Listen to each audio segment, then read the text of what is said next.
week on Geek Crash Course, we're covering The Invisible Man. Unfortunately, Michael's not around, so it's just me. I'm Dinah DeKylo, and I'm Michael Nick. What?!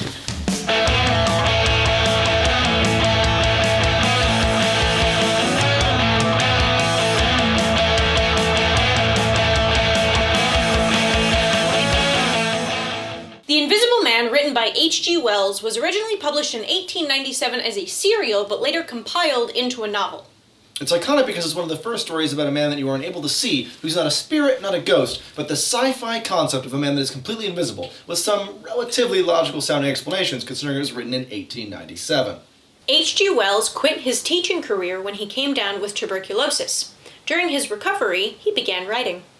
The story follows Griffin, a strange bandaged gentleman that turns up to an English inn in the middle of the night. He spends most of his time locked away in his room working with chemicals and only ventures out at night.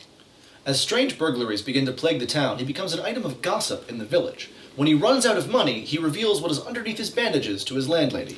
Nothing. It appears that there's no arm underneath his glove, just air, which completely freaks out the landlady.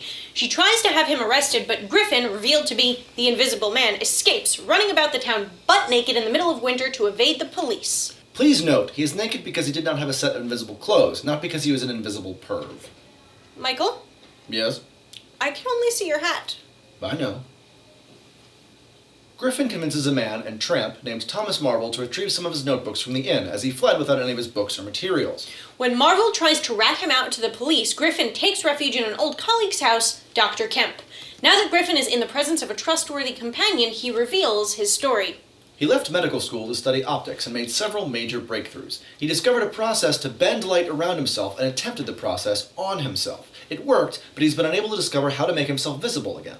Griffin has decided to embrace his invisibility and starts a reign of terror, stealing everything he needs and generally causing havoc.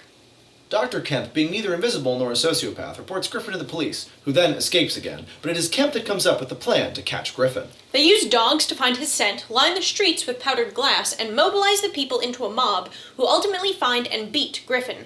As he dies, the invisibility process wears off, making him once again visible. Also, in the 1897 version of a cliffhanger, it is revealed that Griffin's former assistant, Thomas Marvel, has kept his notes. In 1913, a Russian writer pointed out that using Wells's science to explain invisibility would have led the Invisible Man to be blind. Light reflects in the eyes so that we can see. If the eye were invisible, there would be nothing to reflect off of, and he would be blind.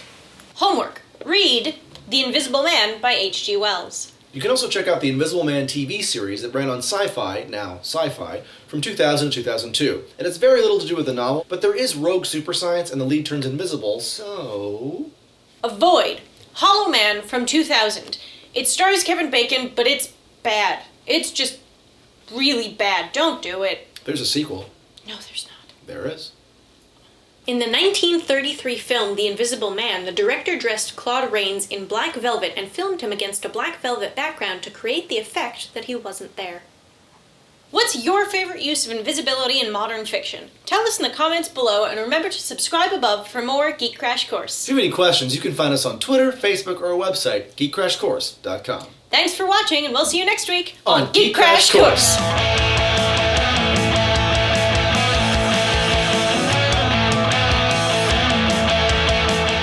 Oh, Michael, don't do that. Oh, sorry. Imagine me winking.